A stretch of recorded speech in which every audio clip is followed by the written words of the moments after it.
This is something I've been following for a while, and it really kind of started with the Shador Sanders, Cam Ward, back and forth, and who was one and who was two, and all that jazz. Um, and I've tried to not be disingenuous about this when writing at NinersWire.com because I don't want to write like um, making it seem like I think the 49ers are going to draft one of the top quarterbacks in this draft because I don't think they are. But I think that they should have their eyes very, very much on the draft stocks of the top quarterbacks because it looks like Cam Ward from Miami is going to go one, right? Like that kind of seems to be the consensus at this point. But then after the combine, we saw Shador Sanders, all this like stuff coming out about him, and it's lying season. You're going to see teams, putting stuff out and floating stuff to try and affect draft stocks. It's just kind of what it is. But you started seeing in mock drafts and I'm not talking rando like me doing a mock draft just for fun. I'm talking about like people in the know, Daniel Jeremiah, Dane Brugler, etc. We're having him down in like the 20s. Shador Sanders, that is. And now all of a sudden we're in the middle of the March. We're a little over a month out from the draft.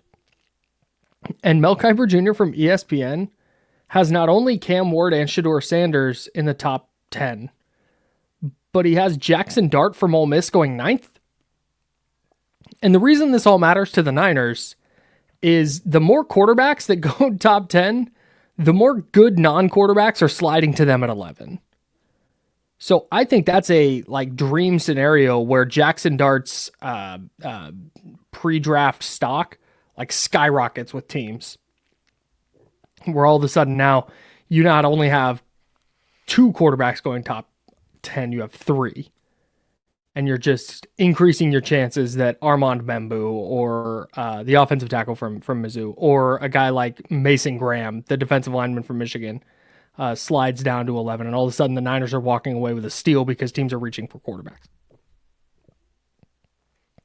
Yeah, I think I that's think I articulated that right. yeah. I think an important point because the 49ers are definitely sitting in a position where you and I agree, and I would imagine that they look at it the same way, particularly given the way they've handled free agency, i.e. by letting basically all of their free agents go and not really signing anybody of note, or at least signing anybody that you think is going to be a surefire starter, right? I think that line of thinking in free agency lends to the idea that they're just going to take the top player on their board at 11, if they even pick at 11. And I'll maintain that I think the Niners are poised to trade back. And I've told you offline, like this feels like the scenario where the 49ers might end up with like 15 draftees, right? Sure. They're currently slated to have 11 picks, but they could move down in the first round, get a couple extra picks. They could move down in the second round, get a couple extra picks just for moving back. And then all of a sudden we look at a scenario where, the 49ers didn't, make any significant moves in free agency to bring anybody in, but they have, 15 draftees they brought in, and 6 of those guys were taken in the first 2 days of the draft or something, right? Like that seems like a not too implausible scenario given the way the offseason has gone thus far. But to the broader point about the quarterbacks, yeah, when you're a team that doesn't need a quarterback, you always benefit from a quarterback class maybe being overvalued. And I think that's probably where we're at right now with Jackson Dart and Shador Sanders.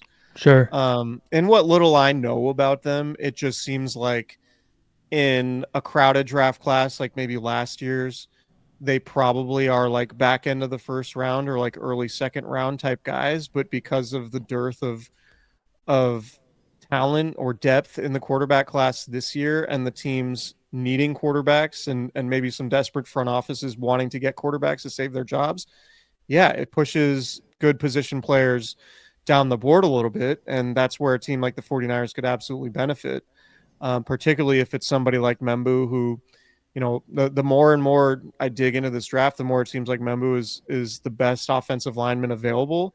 And man, if that guy falls to 11, that's a big deal for the Niners. And I do think there's a legitimate chance that Mason Graham falls to 11 to the 49ers just because of the measurables and because people don't love his, relative lack of size and relative lack of arm length, despite the tape looking like he's at times Aaron Donald in college football, right? It's kind of nuts.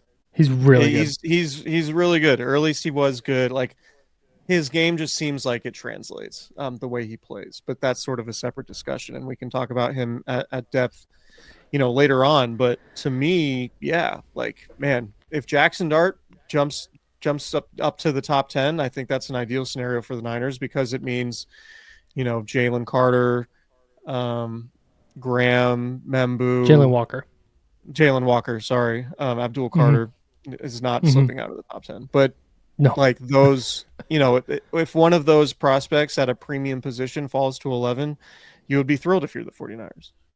Yeah, for sure.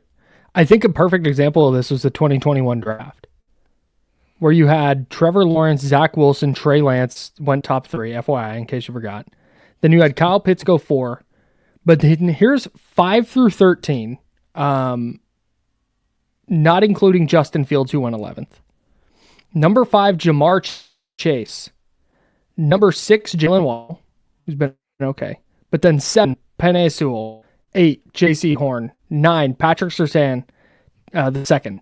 10, Devontae Smith. 12, Micah Parsons. 13, Rashawn Slater. Those are all like Pro Bowl to All-Pro caliber players who went 5 through 13 because teams were in a hurry to get quarterbacks early in the draft. Yeah. And I think if you're removing the urgency to draft a quarterback, a lot of those guys probably go significantly higher than they went. Yeah. So I think in 2021 you saw San Francisco kind of fall victim to chasing a quarterback, and here they might benefit from it. I do think if a third quarterback goes top 10, and it depends a little bit on how the board shakes out, obviously, but I think if a third quarterback goes top 10, I don't think the Niners trade out, because at that point I think you're probably getting a really, really good player falling to you. But if not, if it's just the 2 or just 1, if it's just Cam Ward, I could 100% see them doing the thing where they trade down, maybe trade down a couple of times and do the thing you said, walk away with a 13 or 14 class. Yeah. Yeah, so it'll be interesting to see. I think that's obviously like the most ideal scenario for the Niners is just a bunch of quarterbacks go early and teams overvalue them. I just have no idea. Again, because I watched a little bit. I'm wearing a Colorado hat, but I don't care that much about the school. I just like the hat. Big Buffs guy since the Cordell Stewart days, bro. So like, I actually had a guy out at a restaurant see me in this hat, and he's like, "Oh, class of '72." Like, oh, I didn't go there then. It wasn't. So, no, like I didn't watch a ton of Shedeur Sanders. Like, I was interested in Colorado just because of the storylines, but I didn't watch a ton of them from like a draft perspective. I have no idea if he's any good. I have no clue. I have no clue if Jackson Dart can play. Couldn't tell you. Haven't watched a lick. Cam Ward, watched him a little bit at Miami. Fun player. Don't know if he's any good. It wouldn't shock me though if teams just talk themselves into these guys. Yeah. If teams are just falling over themselves to get a quarterback. So no idea if they're good. No idea what their draft stocks actually look like within the NFL. But if you're the Niners, you're doing everything you can to let's get a story floated out there like Kyle Shanahan really likes Shedeur Sanders. If Shedeur Sanders and Jackson Dart fall to 11, Niners are jumping on it. I already know that this stuff's going to happen. And even like, particularly if the Brock Purdy contract isn't done yet, like I could see even like Kyle Shanahan and John Lynch in any sort of pre-draft press conference being like, yeah, we're looking at everybody. We love Shedeur. We think Shedeur could be awesome. We think blah, blah, blah. Just to, not even gain leverage, but just to create a scene. And like, because the Niners aren't like John Lynch and Kyle Shanahan, like I don't think they are influenced at all by perception. Like, I think that's pretty clear in the way they've operated. Like, there's been a ton of noise. To a fault. Maybe, but I think the point here would be like they wouldn't care if there was a bunch of blowback if Brock Purdy was unsigned and they were out there pretending to have interest in the quarterbacks. You know what I mean? Like, I think they would kind of welcome that because everyone would be like, oh, what Sure. are the Yeah. 49ers doing? Are Yeah. they really not going to pay Brock Purdy? And the 49ers are like, man, we're just going to let all these media people go nuts with this story when Yeah. really we're just going to draft a lineman.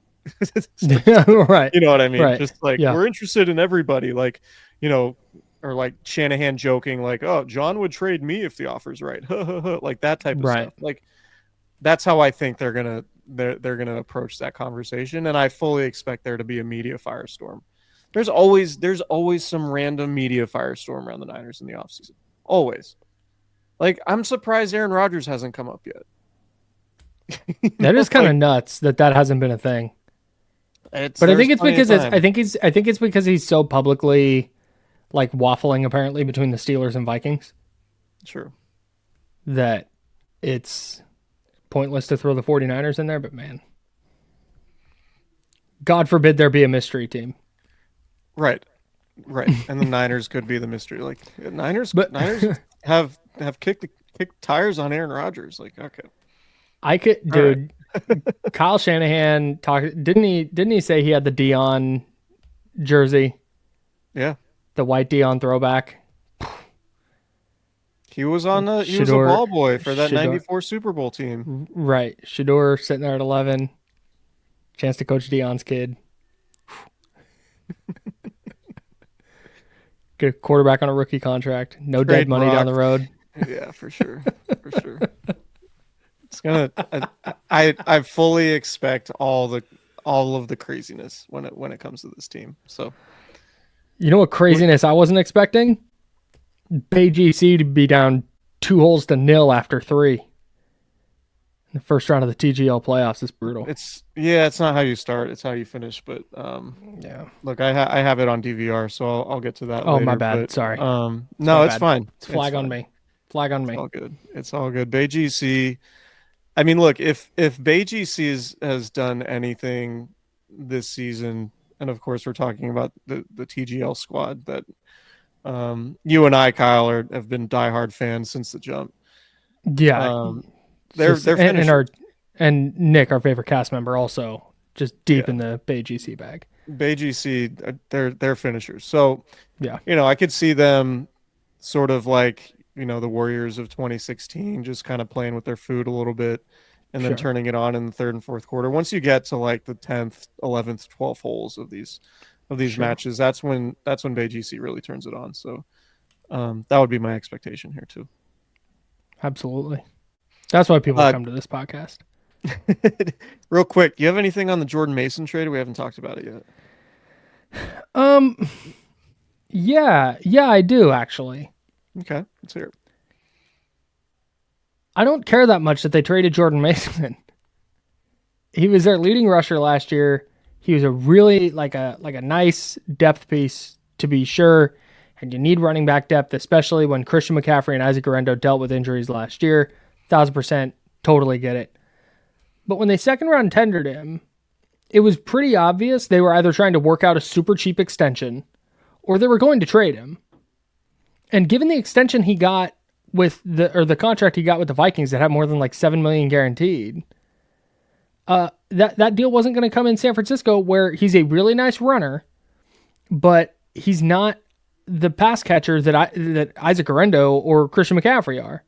And Christian McCaffrey is obviously on a different level, but I thought Isaac Guerrero really flashed as a receiver last year, and that's just not something Jordan Mason's been able to do after 3 years with the team. So he's a nice running back. They got him undrafted a couple of years ago, and now you flip him for a 5th round pick, or you flip him in a 6th for a 5th round pick this year, a 6th round pick next year. Maybe you draft a better running back with the 5th round pick that you got for Jordan Mason. Like, that's very much on the table. I think he's a good player. I don't think he's irreplaceable. I think in a healthy Niners backfield, he was the very clear-cut RB3. And I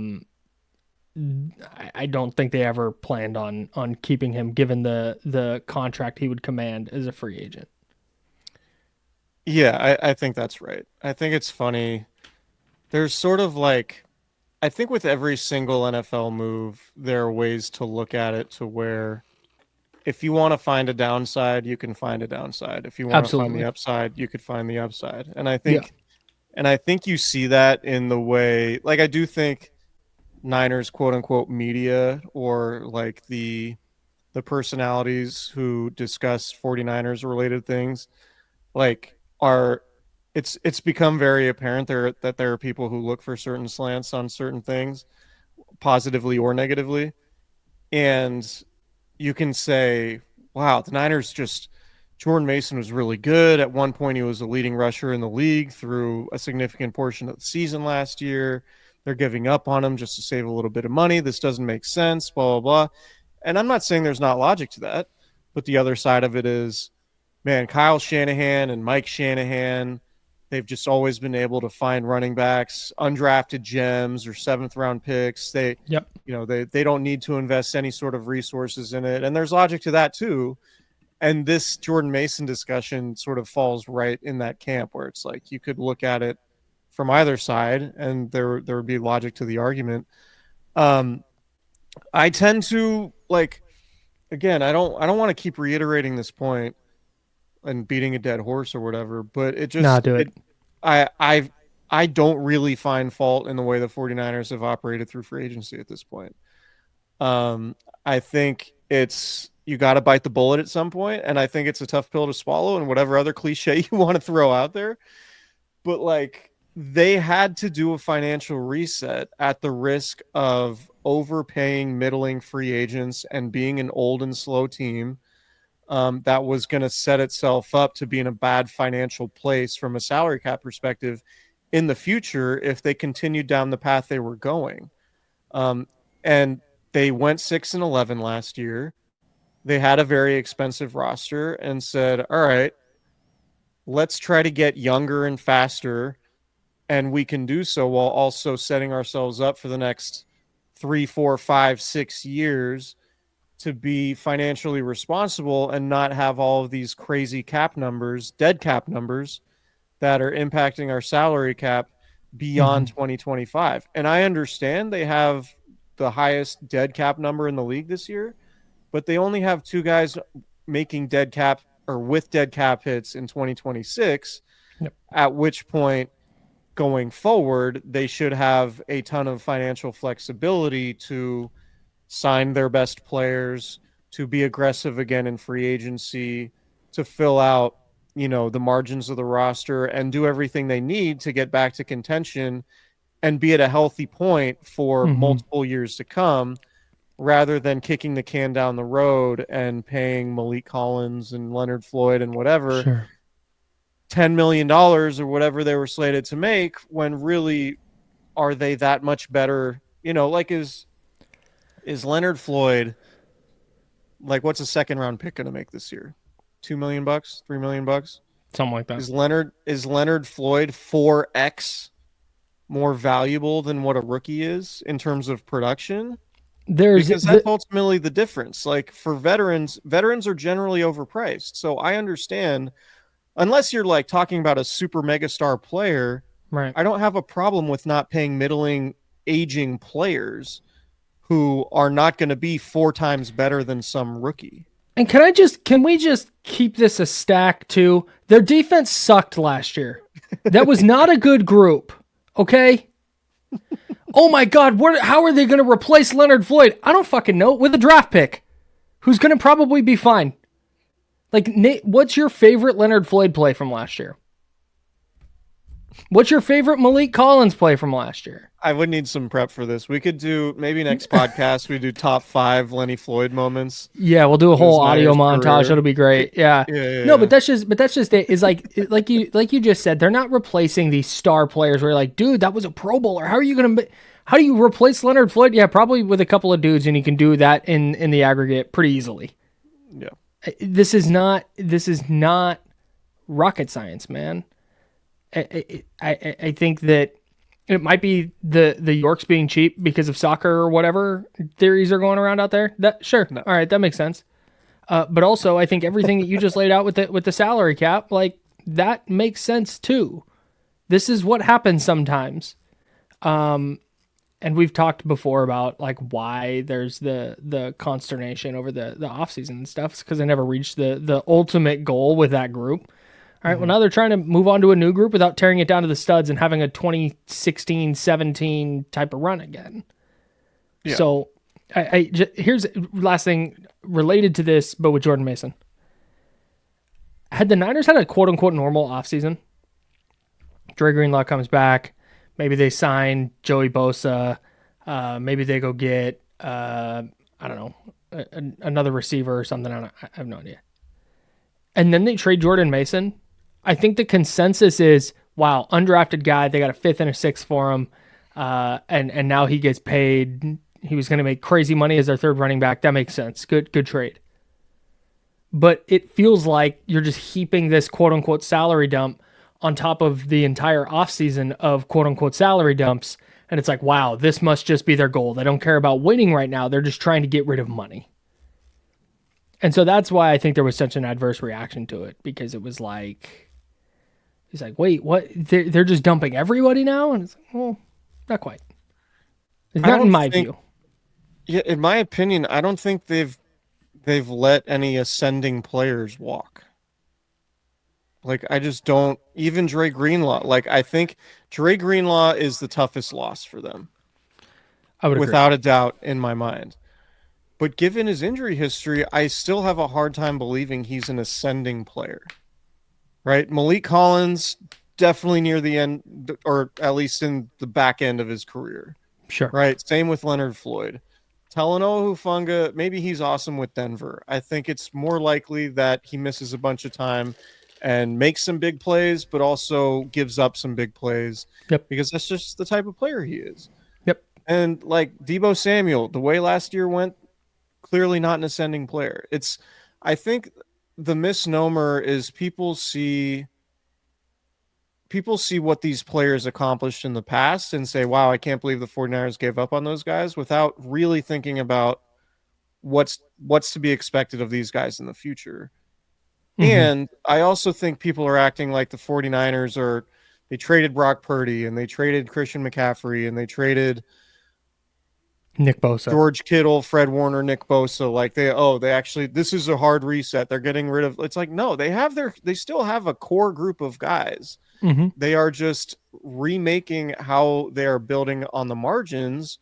And I don't blame them given all the money they spent on guys who weren't that good last year. Like, just because you're a veteran in the league, that doesn't really guarantee that you're going to be so much better than a much cheaper option. So, yep.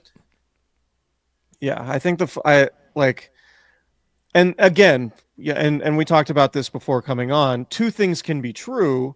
Mm-hmm. They might suck, and this might blow up in their face because they have no roster depth. That could absolutely happen. Mm-hmm. But it doesn't mean that parting with a bunch of guys who are not ascending players is faulty logic. Like, we've seen good teams do that year in and year out. And, Buffalo just did it. The Rams just did it.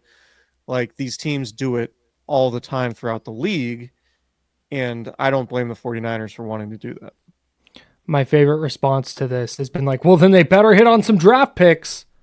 Like, yeah, no kidding. That's what they're trying to do. That's the whole name of the game. I do think it's interesting. Oh, go ahead. If they don't, then Kyle Shanahan probably gets next year, and then it's hot seat time in 2027. Or 2026, I guess. Like, you got to let them see this through a little bit.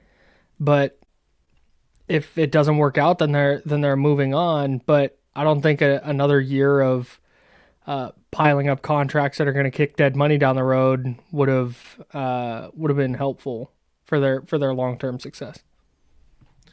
Yeah, and I think they're changing a little bit. Like, it is a new personnel department, right? Like, we saw Josh Williams get interviews with the Jacksonville Jaguars, right? Josh's background is in scouting.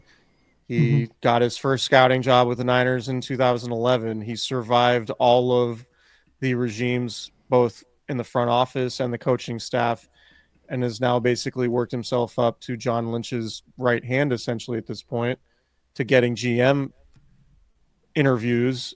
His background's in scouting. He's super well connected in the SEC. He scouted the South for years. Like, it would make sense given the structure of the 49ers front office now, with Josh in the position that he's in, Adam Peters now in Washington, if they're like, yeah, let's lean into our college scouting department, because that's sort of what the top of the personnel department, that's what they've been really good at, I think, in the past. And if they think they're leaning into their strengths from a scouting perspective and front office perspective, I think that makes a ton of sense. I wouldn't blame them for that. And like, the best way to create a really good football team is to do it through the draft. And that's what the 49ers did to get to the Super Bowl in 2019. And then they filled in on the edges to get to where they were in 2023. And now they're resetting. And I think it's fine. I do too. Maybe I'm a sycophant, but and again, maybe we watch them practice at training camp in August and we're like, man, this team sucks. And they suck. And then we will let everyone know they suck. But to, look at it in March after letting a bunch of free agents go who don't seem like they're very good, honestly, like, okay. If they suck, it's because they didn't hit on draft picks, which would have been the case if Dre Greenlaw and Talanoa Hufanga were still on the team. Would have been the case if Leonard Floyd and Malik Collins were still on the team. Yeah. They were going to need to hit on draft picks. That bottom line. I didn't want to keep harping on that point, but I do think the front office aspect of it is interesting. Yeah. They appeared to crush their first draft without Adam Peters. Yeah. And now Josh is essentially John Lynch's. There are a lot of people in that front office. I don't want to just single out Josh, but Tariq Ahmad, RJ Gillen. Yeah, like they have somebody who's covered, or his scouting area was the SEC for a while, who's now very high up in the personnel department. So I think that's notable. Yep. That's all I got. I just wanted to complain a little today. And talk about who among us quarterback prospects. I think maybe God, do we need to break down some Shedeur tape? Maybe. Negotiations hit a snag, sources say. 49ers exploring a trade up. Yeah, 49ers entertaining calls on Brock Purdy. They're willing to trade everyone. No, what would the wording be? The wording would be 49ers open to trading Brock Purdy. Yes. Yeah. That's the wording. That's what gets everyone crazy, but they always say we're open to trading everybody. Although if it comes out, if they explicitly are leaking that Brock Purdy's on the block, that'd be a significant deal. It'd be a big deal. We'll see. If this gets ugly, does Brock Purdy delete 49er stuff from his Instagram? Yes or no? Is Brock Purdy on Instagram? Yeah, he has to be. I would imagine Brock is the most. You can't hawk Toyotas without being on Instagram. Let me see here. I feel like if you asked like an AI algorithm to make a Brock Purdy Instagram feed, it would not have to think very long. It's like Brock Purdy with his wife at a cliff with the ocean in the background, and they're embracing each other. Brock Purdy wearing boots, doing something. All right, let's see. Brock Purdy. All right, here he is doing a Paw Patrol thing. Great. Hawking Toyotas, of course. Sure. There's a lot of Niner stuff on here. Oh, yeah, all these photos gone if this gets sideways. That would be so funny. I've never been more sure of something. Those are getting archived quick.